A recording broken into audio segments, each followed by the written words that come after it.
మహాకుంభమేళ గత నెల రోజులుగా జరుగుతోంది.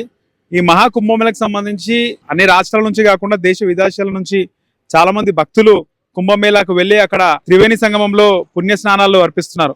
ఈ సందర్భంగా మన తెలుగు రాష్ట్రాల నుంచి కూడా చాలా మంది కుంభమేళాకి వెళ్ళడం జరిగింది. హైదరాబాద్ నాచారానికి చెందినటువంటి ఒకే నాచారం రాఘవేంద్ర నగర్ కి చెందినటువంటి ఒక ఏరియా అందరూ కలిసి ఏరియా వాళ్ళు కుంభమేళాకి వెళ్ళి తిరిగి వస్తున్న క్రమంలో నేషనల్ హైవే 30 పైన జబాల్పూర్ జిల్లాలో ఒక దుర్ఘటన చోటు చేసుకుంది. ఒక మినీ బస్సు వాళ్ళు ప్రయాణిస్తున్న మినీ బస్ ని ఎదురుగా వస్తున్న లారీ ఢీకొనడంతో అందులో ప్రయాణిస్తున్న 9 మందిలో 7 మంది అక్కడికక్కడే చనిపోవడం జరిగింది.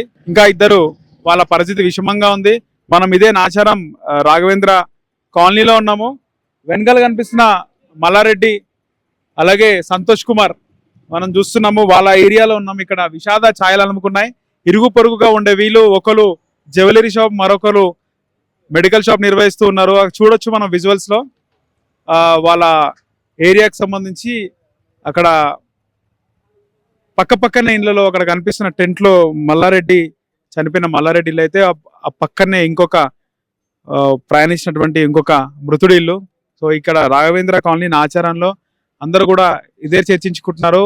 ఒక కుంభమేళాకి వెళ్ళి పుణ్యం కోసం కుంభమేళానికి వెళ్ళి అక్కడ పుణ్య స్నానాలు అర్పించి అక్కడ నుంచి తిరిగి వస్తున్న క్రమంలో ఇలా చనిపోవడం బాధాకరం అని చాలా మంది ఇక్కడ స్థానికులు ఉన్నారు. ఒకసారి వాళ్ళతో మాట్లాడదాం. నమస్తే.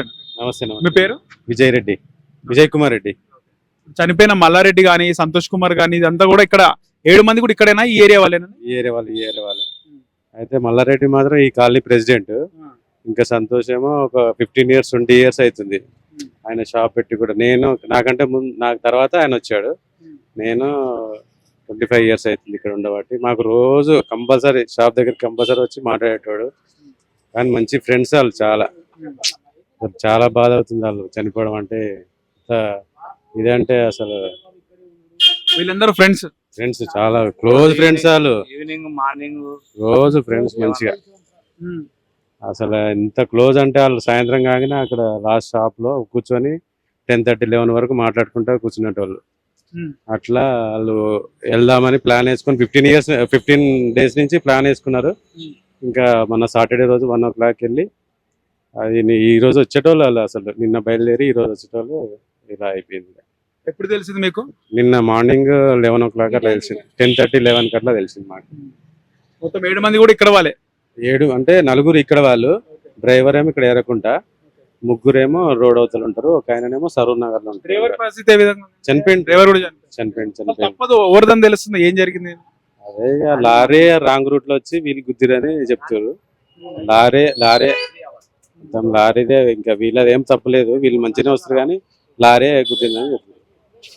పుణ్యం కోసం వెళ్తే వాళ్ళు పాపం ఇలా అవ్వడం చాలా బాధ అవుతుంది. కాలనీ వాళ్ళు చాలా అసలు మొత్తం ఏడ్చి ఇది అయిపోతుంది. నిన్న రాఘవేంద్ర కాలనీ మొత్తం కార్తికేయ నగర్ రాఘవేంద్ర నగర్ అంటే రోడ్ అవుతుంది. కార్తికేయ నగర్. సో మీకు ఎప్పటి నుంచి వీళ్ళు తెలుసు చనిపోయిన మృతులు కానీ మల్లారెడ్డి కానీ సంతోష్ కుమార్? చాలా 20 సంవత్సరాల నుంచి తెలుసు మాకు. ఈ మల్లారెడ్డి ఇప్పటికీ ఇది 3వసారి. మొన్న January 26 రోజే ప్రెసిడెంట్ గా ఎన్నుకున్నారు మా కాలనీ. ఇక్కడ కార్తికేయ నగర్ నుంచి 3వసారి ఆయనను కాలనీ ప్రెసిడెంట్ గా ఎన్నుకున్నారు. ఇంకొక ఆయన సంతోష్ కుమార్ అన్నట్టు గోల్డ్ షాపు. వాళ్ళ భార్య కూడా రీసెంట్ గానే మరణించారు. ఆమె కూడా ఒక 7 months 8 months అవుతుంది. ఆయనకి 2 చిన్న పిల్లలు ఉన్నారు. ఇంకొక ఆయన పక్కన ఆ మెడికల్ షాప్ ఆయనకు కూడా 2 పిల్లలు ఉన్నారు. ఈయన తర్వాత ఇంకొక ఆయన బాలకృష్ణ, ఆయన పేరు రవికుమార్. వీళ్ళంతా చాలా మంచి ఫ్రెండ్స్. వీళ్ళు ఎక్కడికి వెళ్ళినా కూడా ప్రతి సంవత్సరం ఏదో ఒక ప్రోగ్రామ్ పెట్టుకుంటారు. ఇట్లా కలిసి వెళ్తా ఉంటారు. ఇంకొక ఆయన ఇక్కడ ట్రావెల్స్ ఉంది. ఆ ట్రావెల్స్ వీళ్ళందరూ కలిసి వెళ్తా ఉంటారు. మల్లేష్ ఆయన పేరు. వీళ్ళందరూ కలిసి వెళ్తుంటారు ఎక్కడ వెళ్ళినా కూడా. ఇంకొక ఆయన డ్రైవర్ కూడా ఈ కాలనీకి చెందిన ఆయననే. ఆ ట్రావెలర్ బండి ఎవరైతే నడిపించారో ఆ డ్రైవర్ కూడా స్పాట్ లోనే చనిపోయిండు. ఆయన ఇంకా వీళ్ళందరికంటే చిన్న ఏజ్, 25 సంవత్సరాల ఏజ్ ఉంటాడు అంతే. ఆయన కూడా స్పాట్ లోనే చనిపోయిండు డ్రైవర్ కూడా. వాళ్ళ పరిస్థితి ఇంకా డ్రైవర్ అంటే ఇంకా వాళ్ళు చాలా గరీబోళ్ళు ఉంటారు. వాళ్ళ పరిస్థితి కూడా కొంచెం ఇబ్బందిగానే ఉంది. తర్వాత ఇంకొక 2 ఏమో పక్కన రాఘవేంద్ర నగర్ కాలనీలో ఉంటారు. ఈ 4 మాత్రం ఇక్కడ మా కార్తికేయ నగర్ మా కాలనీకి చెందిన వాళ్ళు. వీళ్ళు ఎవరిదని తెలుస్తుంది? తప్ప ఎవరిదని తెలుస్తుంది? ఇక అది లారీ గుద్దింది. ఇక పెద్ద వెహికల్ కదా వీళ్ళది, ట్రావెలర్ చిన్న వెహికల్. లారీ వచ్చి గుద్దడం వల్ల బ్రిడ్జ్ పైన అని ఫోన్ లో వీడియోలు చూసినాం మనం కూడా. కరెక్ట్ గా తెలియదు కదా, అక్కడ దూరం జరిగింది ఏ కదా. టైంలో జరిగిందని తెలిసింది మీకు నిన్న సంఘటన? ఈ టైం కు మన నాచారం పోలీస్ స్టేషన్ కి ఇన్ఫర్మేషన్ ఇచ్చిరంట. వాళ్ళు ఇక్కడికి వచ్చి ఎర్లీ మార్నింగ్ జరిగిందా ఈ ఘటన? నిన్న మార్నింగ్ 8-9 మధ్యలో అయిందంట. మాకు 11 వరకు మాకు తెలిసింది. ఇక్కడికి నాచారం పోలీస్ స్టేషన్ నుంచి ఇక్కడికి వచ్చి చీకటి కూడా లేదు, తెల్లారిపోయిన తర్వాత. ఎర్లీ మార్నింగ్ చీకటి ఏం లేదు. అంటే రాత్రి అంటే డ్రైవర్ మధ్యలో ఉండొచ్చు అనుకోవచ్చు, ఆ లారీ డ్రైవర్. అట్లాంటి అవకాశం ఏముండదు, ఎందుకంటే వీళ్ళు రెగ్యులర్ గా ఎక్కడికి వెళ్ళినా lorry driver lorry lorry driver driver అయి ఉండొచ్చు. లారీ డ్రైవర్ అక్కడ మధ్యప్రదేశ్ కు సంబంధించిన లారీ కదా, మనకేం జరిగింది అనేది కరెక్ట్ విషయం తెలియదు. ఇక మీకు ఎప్పుడు తెలుసండి? నాకు ఒక 20 ఇయర్స్ నుంచి పరిచయం వాళ్ళు. నేను షాప్ ఉంది ఇక్కడ, నేను 20 ఇయర్స్ నుంచి. అంటే మంచి ఫ్రెండ్స్ వాళ్ళందరూ, చాలా మంచిగా ఉండేటోళ్ళు, కళ్ళకి అందరి పలకరించేటోళ్ళు.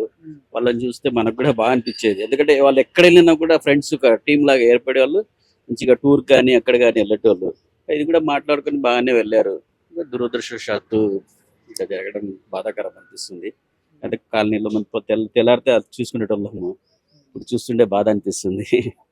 చాలా బాధగా ఉంది. మొత్తము ఇక్కడ దాదాపు ఒక నలుగురు ఇక్కడ వాళ్ళే చనిపోయినారు. నలుగురు ఇక్కడ వాళ్ళే, బాగా తెలిసిన వాళ్ళు, బాగా పరిచయం, రోజు తెలుసుకొని నమస్తే చెప్పేటోళ్ళము. అయితే ఇప్పుడు జీర్ణించుకోలేకపోతున్నాం ఈ బాధని. చాలా బాధగా ఉంది. అవకాశం తెలుస్తుంది బాడీ గానీ అవన్నీ. ఇప్పుడు మధ్యాహ్నం వరకు వస్తుందని తెలిసింది, ఆదిలాబాద్ దాటిందని ఫోన్ కాల్ వచ్చింది. బహుశా మధ్యాహ్నం వరకు రావచ్చు. కుంభమేళ కూడా చాలా మంది జనాలు వెళ్తున్నారు. ఇప్పటికే మన తెలుగు రాష్ట్రాల నుంచే కొన్ని లక్షల మంది వెళ్ళిపోయినారు. ఇప్పుడు అందుకు జాగ్రత్తగా ఉండాలని వాళ్ళకి సూచిస్తున్నాను. ఎందుకంటే ఇలాంటి జరగడం దురదృష్టకరం, ఇది చాలా బాధాకరమైన విషయం. జాగ్రత్తగా ఉండమని సూచిస్తున్నాను. మీరు చెప్పండి, మీకు ఎప్పుడు తెలుసు వీళ్ళు చనిపోయిన మృతులు? మాకు నిన్న మార్నింగ్ 10:30-11 వరకు మాకు ఇన్ఫర్మేషన్ వచ్చింది చనిపోయిందని. మధ్యప్రదేశ్లో ఇట్లా యాక్సిడెంట్ అయ్యి చనిపోయిందని తెలిసింది. అప్పుడే అందరం ఇక్కడ వచ్చి ఎవరెవరు నేమ్స్ చదివానంటే చనిపోయిన స్పాట్లో 5గురు. రాజు, ఇంకొకరు bank manager, bank of Baroda bank manager, వీళ్ళందరూ చనిపోయాడు. కానీ వీళ్ళందరూ చనిపోయినందుకు చాలా బాధపడుతున్నాం మేము. కాకపోతే వీళ్ళందరూ మాకు చాలా, మేమందరూ ఫ్రెండ్షిప్ లాగానే ఉంటాము. అంతా అది దాని ఏం కాకుండా ఫ్రెండ్షిప్ లాగా మార్నింగ్ ఈవినింగ్ మాట్లాడుకుంటాము. ఏమన్నా ప్రోగ్రామ్స్ ఉన్నా కానీ, కాలనీ అసోసియేషన్ విషయాలు కానీ, వేరే ఏమున్నా కానీ అన్ని మాట్లాడుకుంటాం. వాళ్ళకు మేము సహకరిస్తాం, మాకు వాళ్ళు సహకరిస్తారు. పబ్లిక్లో మటుకి వీళ్ళంతా చాలా ఫ్రెండ్లీగా ఉంటారు. ఎటు పోయినా కానీ ఒక 1-2 మంత్స్ కానీ ఇయర్లో 2-3 టైమ్స్ వాళ్ళు ఎక్కడికి వెళ్ళినా ఫ్రెండ్లీగా వెళ్తారు, ఫ్రెండ్లీగా వస్తారు. కాకపోతే నిన్న అయిన సంఘటన మాకు అందరికీ చాలా బాధాకరమైన విషయం. మేము అక్కడ అయిన సంఘటనకు చాలా దిగ్భ్రాంతి చెందుతున్నాం. మీకు ఎప్పుడు తెలుసండి? మాకు గత 10 ఇయర్స్ నుంచి పరిచయం అండి. మల్లారెడ్డి అని ఇంకా 2-3 వాళ్ళంతా ఫ్రెండ్స్. మల్లారెడ్డి ఇంట్లోనే మేము ఉంటాము. చాలా మంచి వ్యక్తి, ఈ కాలనీ ప్రెసిడెంట్ కూడా. ఇవన్నీ ఏదైనా ఫెస్టివల్స్ అయినా కానీ, బోనాలు, వినాయక చవితి, ఏ ఫెస్టివల్స్ అయినా కానీ మల్లారెడ్డి గారు చాలా యాక్టివ్గా ఉంటారు. ఒక 10 మెంబర్స్ చేసే పని అతను ఒక్కడే ఖాళీ మాటలతోనే చేసి పెట్టేవాడు. బట్ మొన్న సాటర్డే 1 o'clock అట్లా బయలుదేరారు ఇక్కడ నుంచి. 12 seaters టెంపోలో వెళ్ళారు. బట్ అందులో 9 members వెళ్ళారని మాకు తెలిసింది. బట్ 8 members స్పాట్ డెడ్ అయిపోయారు. ఎవరైనా తెలిసిన వాళ్ళని ఎవరైనా రమ్మని చెప్పినారా? ఇంకా ఎవరైనా వెళ్ళవలసిన వాళ్ళు వెళ్ళకుండా ఉన్నారా? వెళ్ళకుండా అంటే ఇంకొక అతను మల్లేష్ ఉన్నారు, కేబుల్ మల్లేష్ అతను కూడా చాలా జిగిరి వాళ్ళ ఫ్రెండ్స్. బట్ ఆయన ఒక 5 days ముందే చెప్పారంట అతనికి వెళ్దామని. నాకు ఇక్కడ కొత్త ట్రావెల్స్ పెట్టాను, నేను ఇప్పుడు రాలేకపోతున్నాను, మీరు వెళ్ళిరండి అని చెప్పారు అతను. సో వాళ్ళు ఏం చేశారంటే అసలు ఆయన ఒప్పుకుంటే మాత్రం అప్పుడే వెళ్ళేవాళ్ళు. అతను డిలే చేసే వరకు వీళ్ళందరూ. మీకు ఎప్పుడు తెలుసండి? మల్లారెడ్డి చాలా ఏళ్ళ అని తెలుసు. ఆయన మాకు 600 రూపాయల క్వింటాల్ బియ్యం ఇచ్చేవాడు. మేము తినేవాడు 600 క్వింటాల్ బియ్యం ఇచ్చేవాడు. వాళ్ళ కొడుకు, నా కొడుకు ఒకటే కాలేజ్, సివిల్ ఇంజనీరింగ్ కాలేజ్. ఈ రవికుమార్ సార్ పిల్లలు నా బండ్లే 10th అయిపోయింది. చాలా మంచోళ్ళు వీళ్ళు. మాకు చాలా బాధ అనిపిస్తుంది. చాలా పరిచయం, 30 ఏళ్ళ నుంచి పరిచయం. మల్లారెడ్డి ఇల్లు కట్టినప్పటి పరిచయం మాకు ఇక్కడ. ఏం చేస్తాడు మల్లారెడ్డి? ఆయన ఏం చేస్తాడు? మల్లారెడ్డి ఆయన చిన్న బిజినెస్ ఉంది, పాల దందా ఉంది. బిజినెస్ అంతా తెలియదు మాకు. ఇక్కడ కాలనీ ప్రెసిడెంట్ అందరితో కలిసి ఉంటాడు బాగా.